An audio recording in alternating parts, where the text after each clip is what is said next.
FM radio kwa chali abavuka ba mulembo mutebinze James Ntambi chacha bya mizanyo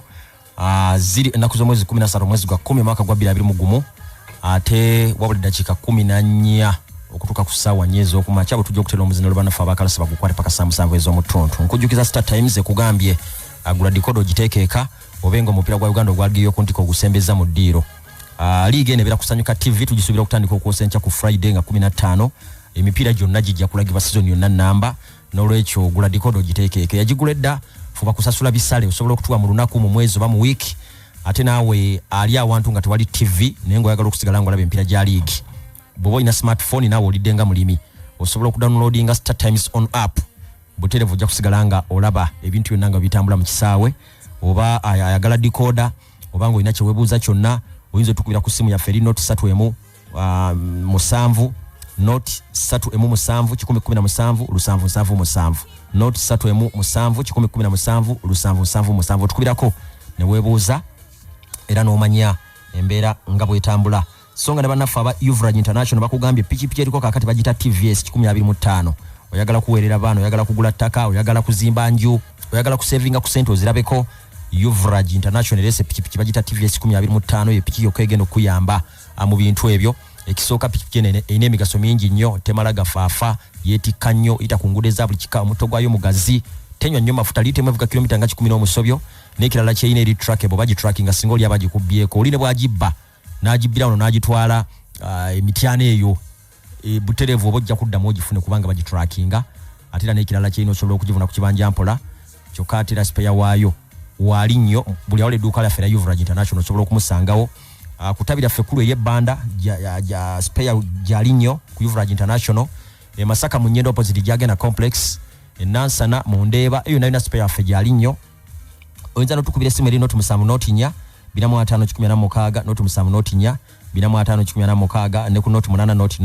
388 667 noti 8 noti 388 667 osobola okutukubirako abuterevu ne weyongera okumanya ebisingawo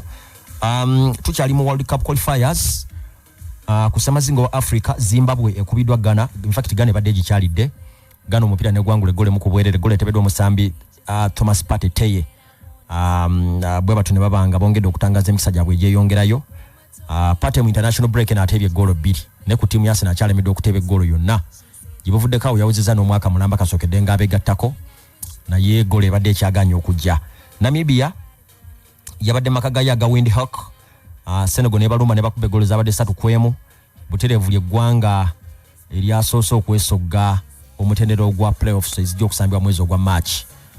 bono kyabatwalidde emipira ena gyokkange kyasigadde n'ebiri miramba ku mipira ena bamazidde okwesogga oluzannyiro oluddako points 12 oluvannyuma lw'emipiira ena batebye golo 12 bakonsidize 3 zokka be balina bo mu kibinja okuli Togo ne Namibia balina points 4 olabanga ekintu kyabwe kyagaana dda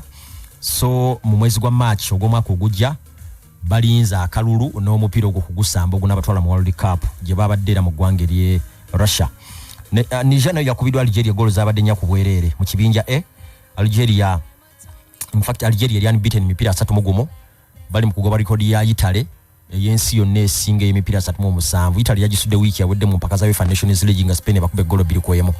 kakati Algeria ye record gyegoba ejibulako emipira giringanga mukaaga gyokko okujenkanankana anenga yali yagadde na yesetting empya so fegenze empira 3-1 olwamya okuba timu ya Niger golo zabadde nnya ku bwereere Yadi Mahrez yomu ku baatebye jukiro nalina nominated ku basambi abagenda okwakanira balande y'omwaka guno era mukadde kana Algeria na points 10 bali ku level ya mune Burkina Faso bo olabanga ekyabwe kikyeyongerayokko nejjukira nti Niger ne Djibouti abo bo tebakyalina chance yonna Niger points 3 ate nga abakulembedde balina 10 Djibouti tenayo point yonna in fact yo buli weeberebe ebetwalidde bantu bubonero buli weebeera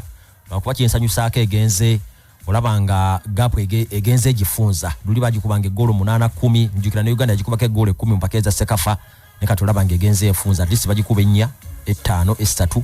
3 girira mpola mpola South Africa yakubye eggwanga lya Ethiopia golo yabadde mu kuberere mu kibinja G ekyewunyisa golo ya South Africa yabadde yakyeteeba omusambi gwe bayita Getanech Kebede Gebeto omulenzo na omupira gw'ensimbi agusambira South Africa mutimba giyita University of Pretoria wa myaka 29 yeteebye nga basamba ne South Africa ewaka South Africa beto ne bangeri ku points 10 Ghana erina obubonero 9 mu kibinja G abo bo bakyatunka. Congo Brazzaville yakubiddwa timu ya Togo goals zabadde 2-1. Congo Brazzaville kati eri ku points 2, Togo ena points 4, Namibia nayo 4. Nenga benkugambye ekibinja mwe muri Senegal kyayiseewo edda kubanga mu binja bino batwala timu emwe points 12 Senegal ekyo yakimaze edda bano basamba kumalayo emipiira. Then Morocco okuba Guinea goal 4-1 mpira guno gwabadde Rabat ne Morocco nabo bayiseewo mu kibinja I kubajjukira abaddirira awo ye Guinea Bissau ina points 4 takyasobolera ddala mu mipiira ebiri egisigaddeyo kwengana akulembedde wa points 12 timu ya Morocco wangudde empira gyonna. Kale olabanga nabo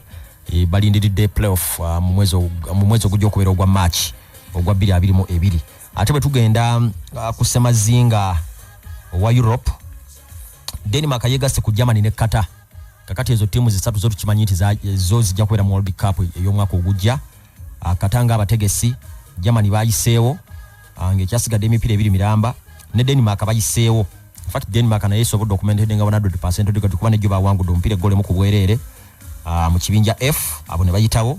Bungereza gyo yabadde esobola okuyitawo singa yabadde ekoze bino wammanga. Singa yawangudde omupiira gwayo nesabirira Poland ne Albania ne bakola amaliri yabadde esobola okuyitawo. Ku byonna tewaliwo kyakoze kitegeeza tebasabye kimala kuba Poland yakyalidde Albania itirana ne mukube eggole yabadde mu kubwereere. Actually game eno yayimiridde mu keddakiika nga 20 nga bawagizi ba timu ya Albania bakasuka objects ku kisaawe awasambibwa ne gwimiramu ko kumala eddakiika nga 2 nete kyalemeseza timu ya Poland guwangula gole mu kubwereere. Ate yo Bungereza neremwa okuwangula Hungary awaka. Mpira gwendowooza nti bagusambye bubi babadde mu complacent n'olunaku terwabadde lwabwe kuba ne golo mwalabye babakubye ya penalty yabadde Luke Shaw alina akasajja ke yasambya ku mutwe. Referee nasonga mukanya naye nga guno gwe mupira Bungereza gwe yasoose okulemererwa okuwangula ngeri ku kisaawe kye Wembley mu major tournament qualifier yonna oba qualifier ya Euro oba ya World Cup kibadde kyasemba kuba mu mwaka gwa 2012 kyazze mu lunaku lwajjo. Olabanga kibadde kitutte emyaka nga 9 Bungereza nga terema kuwangula mupira gwonna wakagwa qualifiers ngeri ku kisaawe kye Wembley. Then no musambi Harry Kane batuse n'okumujjayo n'anyiiga ng'omupiira guganye teyasobodde kuteeba golo yonna. Ono abadde ateeba emipiira gya qualifiers 15 egy'omudiringanwa naye ogwajjo gwaganye. In fact yasemba obutateeba omupiira gwa qualifiers mu September 2017 naye abadde atutta akabanga nga kire kigwa gyakikola nga gyateeba n'egyo byaganye era ne batawangula mupiira. Adam Zala yakonvertinze penalty ku side ya timu ya Hungary ne John Stones wa timu ya Man City nafuna equalizer. Kati Bungereza enonya points 4 ku timu zinga Albania ne San Marino kubanga ze timu zegenda okusembya ayo zendoza nti sobola okuzifuna ne yitawunge kulembede nga tegenze mu kali akasenge jakalala ka playoffs. Mukadde kano Poland ina points 17 Bungereza ina points 20 gap ya points 3 zokka ezibawula.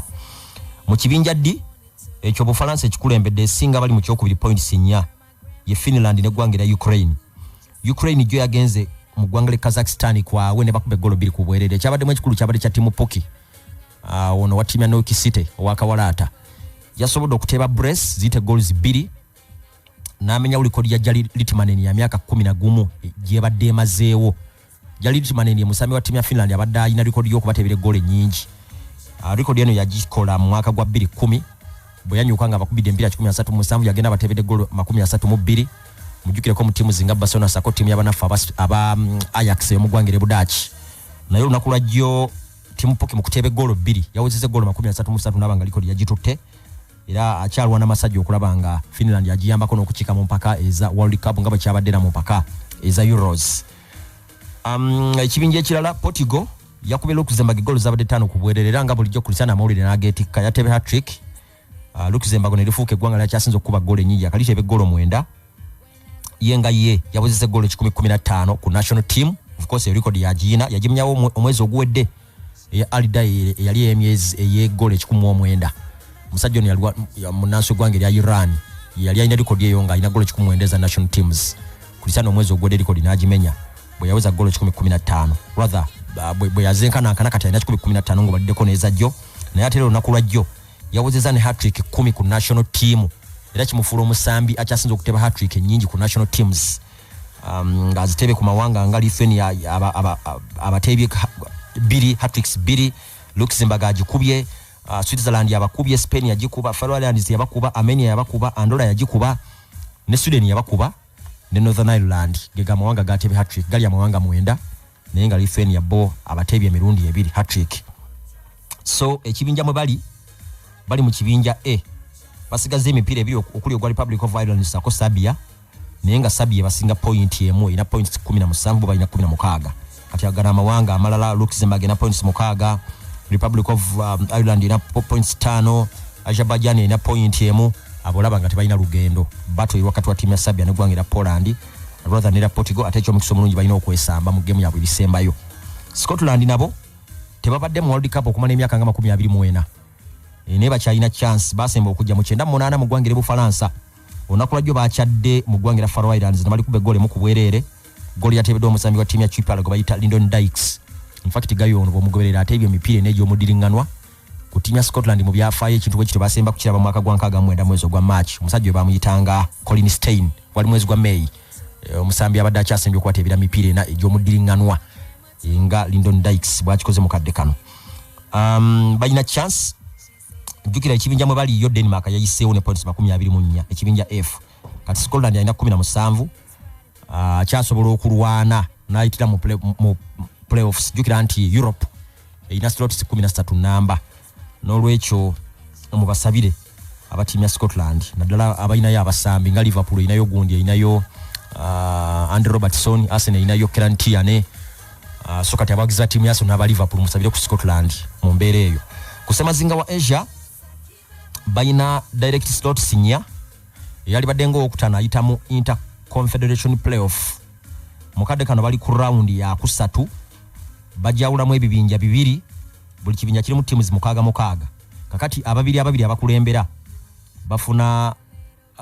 direct qualification then buli wa kusatu mu buli kibinja kubine ebiri byenjogeddeko bekuba omupira mu round eyokuna ne balondako awangula yagenda mu Inter Confederation playoff elugendo lwa lukyali luwanvu nenga jo basambe Japan yakubi Australia goals za debit kwemu Iran ne Korea bakoze goal mu kwemu Syria yakubidwa wa Lebanon 3-2 Oman yakubye Vietnam 3-1 UAE ne Iraq bakoze 2-2 sako Saudi Arabia kuba timu ya China goal 3-2 jejimuko jempira jasambidwa songa ne mugwa ku mawulira gawandikiddwako Sergio Romero Man U teyamwadde endagaano mpya n'agenda Venezia ye Italy ya Serie A muwadde endagaano ku myaka 34 agenda kubasambira omupira songa na Juventus na yegenda kutandika endesaganya ne timu y'abanafu aba Man U ku kyokubaguza Donny van de Beek Newcastle yegwanyiza wa myaka 24 season eno alabise emipira esalu gyokka atenga mu Premier azanye edakika mukaga yasamba ku mpira gwa timu ya Newcastle ziyukira Man U ngesigninga Donny van de Beek na kyogera ko anonte yali panic buy nalisira banyo Man U yali yemwetagira era ndowooza kizuuso omulenzi kuba mupiira atenga wewunyo omulenzi ono yali abadde nominated kujja ku ngule ya Balando weyaberera mu timu Ajax yali yamanyi yali mu ba Matthias de Ligt bani yali abadde nominated na ye mukadde kano bomulaba Man U kyemukoze dala Man U yali temwetaaga so yetaaga okubeera abantu wanasamba omupiira wane waffe liga etandika ku Lwokutaano fixture entuufu bagifulumiriza ddala nga timu ya Villa teriiko ekizibu kya bukulembeze. Busoga United Lulite yasooka kubaako kakati kweri era game yaye esookeri ku Kyabazinga Stadium bajja kusamba ne timu ya Gaddafi ba Newcomers. Ebya Tolo bo bagenze mu kooti Tolo United bagenze mu kooti ensongera za bwannannyini gye buvuddeko mwaka gwali gwa 2019 Spirito Sesanga yagula emigabe egisinga obungi nga gigula ku Smart Obed kati atera mu mwaka gwe gumu Smart Obed ne Spirito Sesanga ne batunda ne baguza omukyala gwe bayita Alice Namatovu ndoza diuli alimu obukadde nga 123 nawulira yabawaako butaano ne basigala nga bamubanja 118 n'okutuusa olwaliro tanayisasula kakati bagamba balina okuddamu okufuna tiimu yaabwe kati omusango guli mu kooti naye nga tiimu eno yasumuusiddwa okujja mu liigi y'ababinywera so byebyo tujja kuddingana mu byemizannyo ebirala mu shozaffe eziddako abakalasa bakongereyo paka saa 7 ez'omutuntu Ssaabasajja Kabaka awangaale.